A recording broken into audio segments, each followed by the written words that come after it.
Hello, नमस्कार. कसे आहेत सर्व? मस्त आहेत ना? मस्तच राहा. सर्वांना सर्वप्रथम श्री स्वामी समर्थ. तुम्हाला सर्वांना आजचा दिवस खूप छान आनंदाचा आणि आरोग्यदायी जावो. तर आज आहे चौथा श्रावणी सोमवार, तसेच गोकुळाष्टमी. सर्वांना श्रावणी सोमवार व गोकुळाष्टमीच्या खूप खूप शुभेच्छा. तर आज आपली नेहमीप्रमाणे पूजा झालेली आहे. आता ही आहे पूजेची मांडणी करून घेत आहे. सर्वप्रथम मी स्वस्तिक काढून त्यावर हळदी कुंकू अर्पण केले आहे. ही आहे आपली आजची उंबरठ्याची पूजा.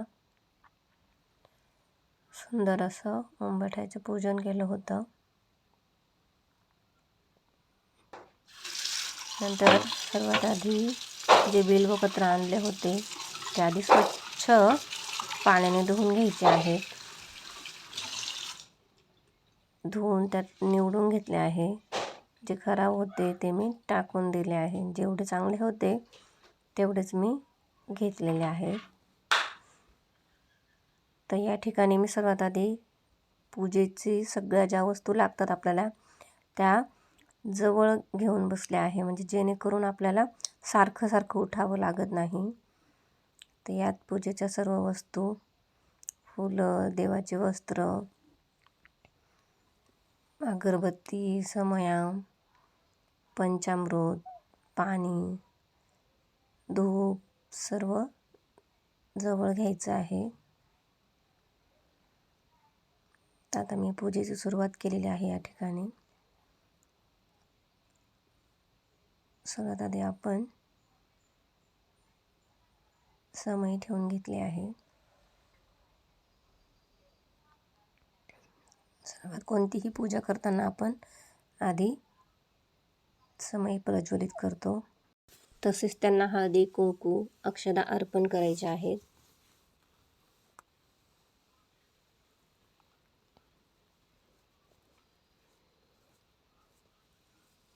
तसेच त्यांना फूल देखील व्हायचे आहे.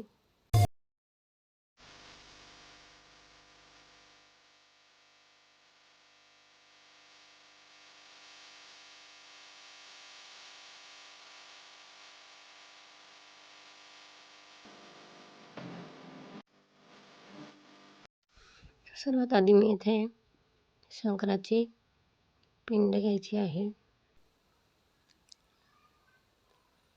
व त्यावर आधी 5 पळे पाणी टाकून घ्यायचे आहे. ओम नमः शिवायचा जाप करत आधी पाण्याने अभिषेक केला. नंतर पंचामृताने अभिषेक केला. मी पंचामृत कसे तयार करावे हे मी मागील व्हिडिओत सांगितलेले आहे. पंचामृताने अभिषेक केला. नंतर परत पाण्याने अभिषेक केला मी आणि ओम नमः शिवायचा जप करतच हे अभिषेक केलेले आहे. ओम नमः शिवाय, ओम नमः शिवाय असा अभिषेक केलेला आहे. म्हणून पंचामृताने देखील ओम नमः शिवायचा जप चालू होतात.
नंतर शिवाय आणि ओमने देखील अभिषेक केला.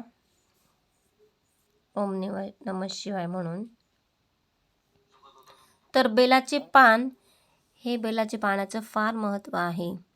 आणि सर्वात महत्त्वाचे म्हणजे जे 3 पानं असेल, जे 3 पानं व्यवस्थित असतील, त्याला कुठे खराब वगैरे नसेल काही, तेच पान चांगले समजावे. आणि त्या पानाचे इतके महत्त्व आहे की पौराणिक जी कथा आहे ना, ती बिल्वपत्राची अशी आढळून येते की समुद्र मंथनाच्या वेळेस पृथ्वीवर विष उत्पन्न झाले होते. या विषामुळे भूमीवरील जीवजंतूंचा मृत्यू होऊ लागला. त्यामुळे पृथ्वीवर मोठे संकट निर्माण झाले आणि समुद्र मंथनातून उत्पन्न झालेले विष भगवान शंकराने प्राशन केले. त्यामुळे त्यांचा कंठ निळा पडला. यावरून शंकराला नीळकंठ नावाने ओळखू जाऊ लागले. मात्र विषाच्या प्रभावामुळे शंकरांचे डोके अत्यंत गरम झाले. त्यांच्या शरीरातील पाण्याची पातळी कमी होऊ लागली. शंकराची ही अवस्था पाहून अन्य देव त्यांच्या मदतीला सरसावले. त्यांच्या डोक्यावर बिल्वपत्र म्हणजे बेलाची पानं ठेवून शंकरांवर पाण्याचा अभिषेक केला आणि यामुळे भगवान शंकरांचे डोके शांत झाले. बेलाची पाने थंड असतात आणि शरीरातील पाण्याची पातळी संयमित ठेवण्यास मदत करतात. म्हणूनच शिवपूजनाच्या वेळी बेलाच्या पानाचा सर्वाधिक वापर करतात. एकदा महादेव जंगलात बेलाच्या झाडाखाली बसून तपश्चर्या करत असताना देवी पार्वती शिवाची पूजा करण्यासाठी तेथे आल्या. पण पूजेचे साहित्य आणायला विसरल्या. मग त्यांनी झाडांच्या गळून पडलेल्या पानांनी शिवाची आराधना सुरू केली व देवाला पानांनी पूर्णपणे झाकून टाकले. यावर भगवान शिव खूप प्रसन्न झाले. तेव्हापासून त्यांना बेलांची पानं वाहिली जातात. असे मानले जाते, शिवावर बेलाची पाने वाहिल्याने वैवाहिक जीवनात आनंद मिळतो, तसेच मोठ्या आजारांपासून मुक्ती मिळते. तिन्ही लोकांमध्ये जेवढी पुण्यतीर्थ आहेत, त्या सर्वांचे मूळ बिल्वपत्र आहे. भगवान शंकरांना मूठभर धान्य वाहण्याची पद्धत आहे व त्यालाच आपण शिवामूठ म्हणतो. आपल्याकडे जे पण असेल ते भक्तिपूर्वक प्रेमाने देवाला दिले तर ते देव आनंदाने स्वीकारतो. देण्याची वृत्ती हवी. आधी शिव, शंकर भोळे तसेच लहान मुलांप्रमाणे लगेच प्रसन्न होणारे असे आहेत. ते झाल्यानंतर मी बाळकृष्णाचे देखील आधी पाण्याने मग पंचामृताने अभिषेक केला.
हे घेतले आहे बाळकृष्णासाठी सुंदर असे वस्त्र.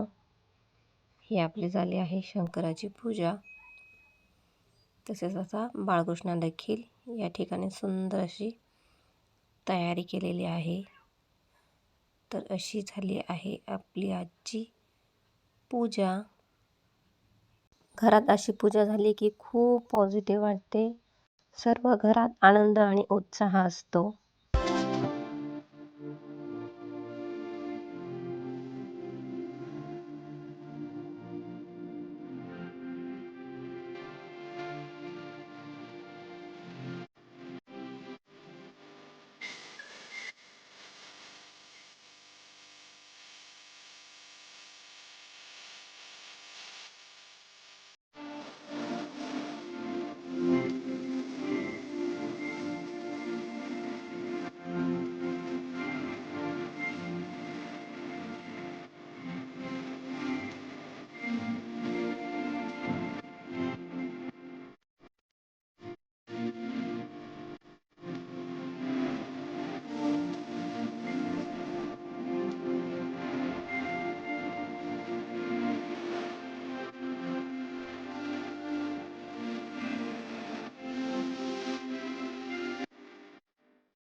त्यानंतर ही आमची सुरू झाली आहे गोकुळाष्टमीची तयारी. तर गोकुळाष्टमीची पूजा अजून राहिली आहे मोठ्या घरी. तर आता आम्ही तिथं तयारी करून जाणार आहोत. तर आम्ही या ठिकाणी आलो आहेत. सुंदर अशी पूजेची मांडणी केलेली आहे.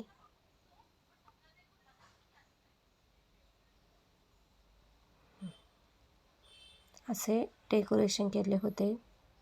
जुन्या ज्या पत्तरवाळ्या होत्या त्यापासून इको फ्रेंडली डेकोरेशन आहे पूर्ण.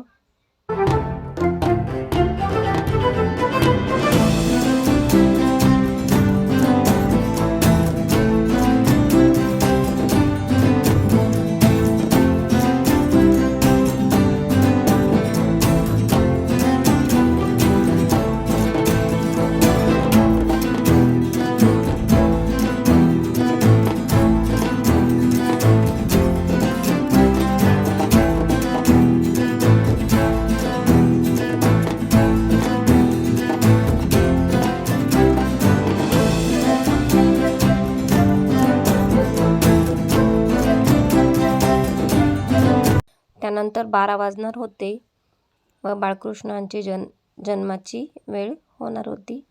मग आमची सुरू झाली आहे या ठिकाणी आरती. आधी आम्ही दोघांनी आरती घेतली.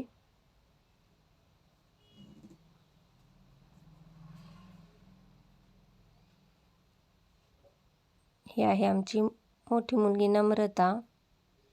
नुकतीच ती आत्ता डॉक्टर झाली आहे. या सर्व आमच्या कॉलनीतील आहेत ताई.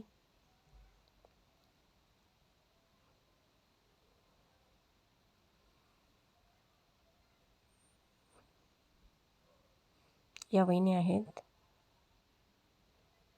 दादा,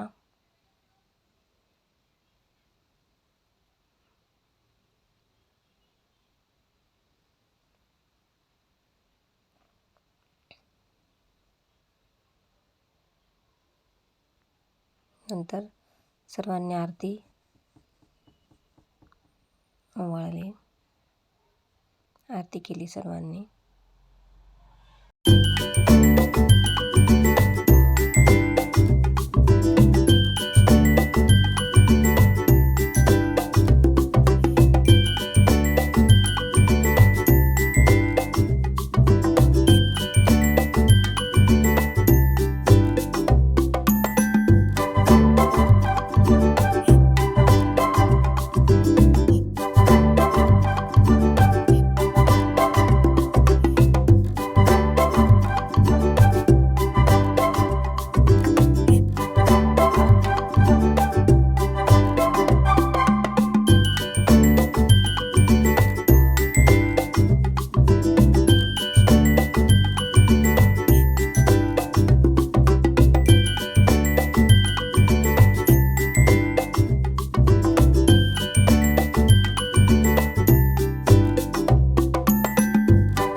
सर्वांना श्री स्वामी समर्थ.